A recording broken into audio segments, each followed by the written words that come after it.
Alors ici, il y a quelques applications du mouvement d'une particule dans un champ magnétique uniforme.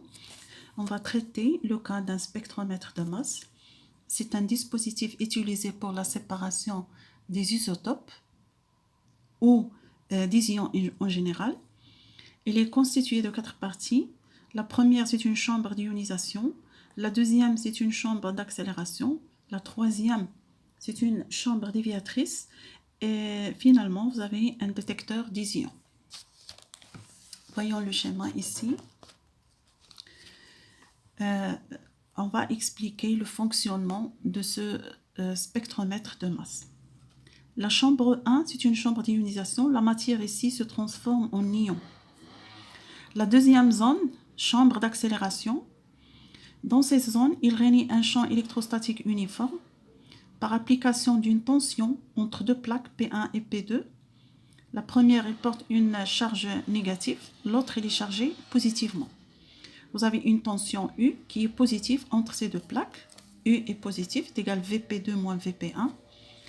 Le champ électrique, il est d'intensité E, qui est égal à U sur la distance qui sépare les deux plaques P1 et P2.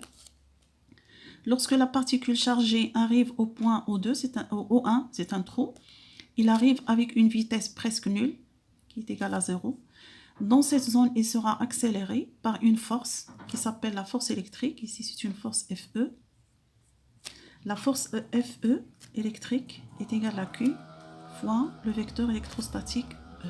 Si la charge Q est positive, Fe et E ont le même sens et la même direction. Si Q est négatif, ces deux vecteurs ont des sens opposés.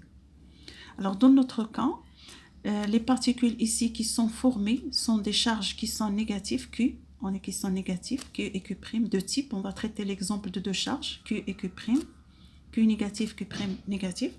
Les particules arrivent au point O1 par une vitesse égale à 0, seront accélérées par le champ électrique sous l'effet d'une force électrostatique Fe. Arrivons ici au point O2, ça c'est un trou. La vitesse atteint une valeur V. On va représenter le vecteur vitesse par cette flèche. Ils vont quitter la zone où règne le champ électrique, ils vont pénétrer dans cette zone où règne un champ magnétique uniforme de vecteur B. Le vecteur V vitesse au point O2 est perpendiculaire au vecteur B. Donc, bien sûr ici, les particules, ils vont subir l'effet d'une force magnétique, Fm, la force de Lorentz, qui est égale à Q, V, vectoriel B. Cette force, bien sûr, ne va pas agir sur la vitesse, va laisser la vitesse constante, mais il va dévier la trajectoire des particules selon des trajectoires circulaires. Alors, vous voyez ici, vous avez deux cercles. Le premier, il est de rayon R1 et de centre O1. Le second, il est de rayon R2 et de centre O2. Alors pourquoi ici vous avez des rayons différents? Parce que le rayon, il dépend de la masse de la particule, la vitesse, la valeur absolue de la charge et aussi l'intensité de B.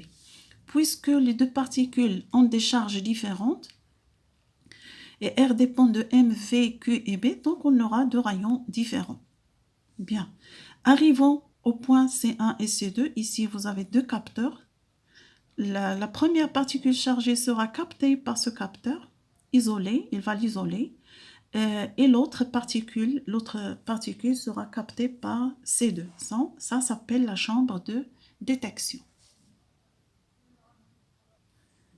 Cette application, ce spectromètre de masse, est utilisé souvent en médecine.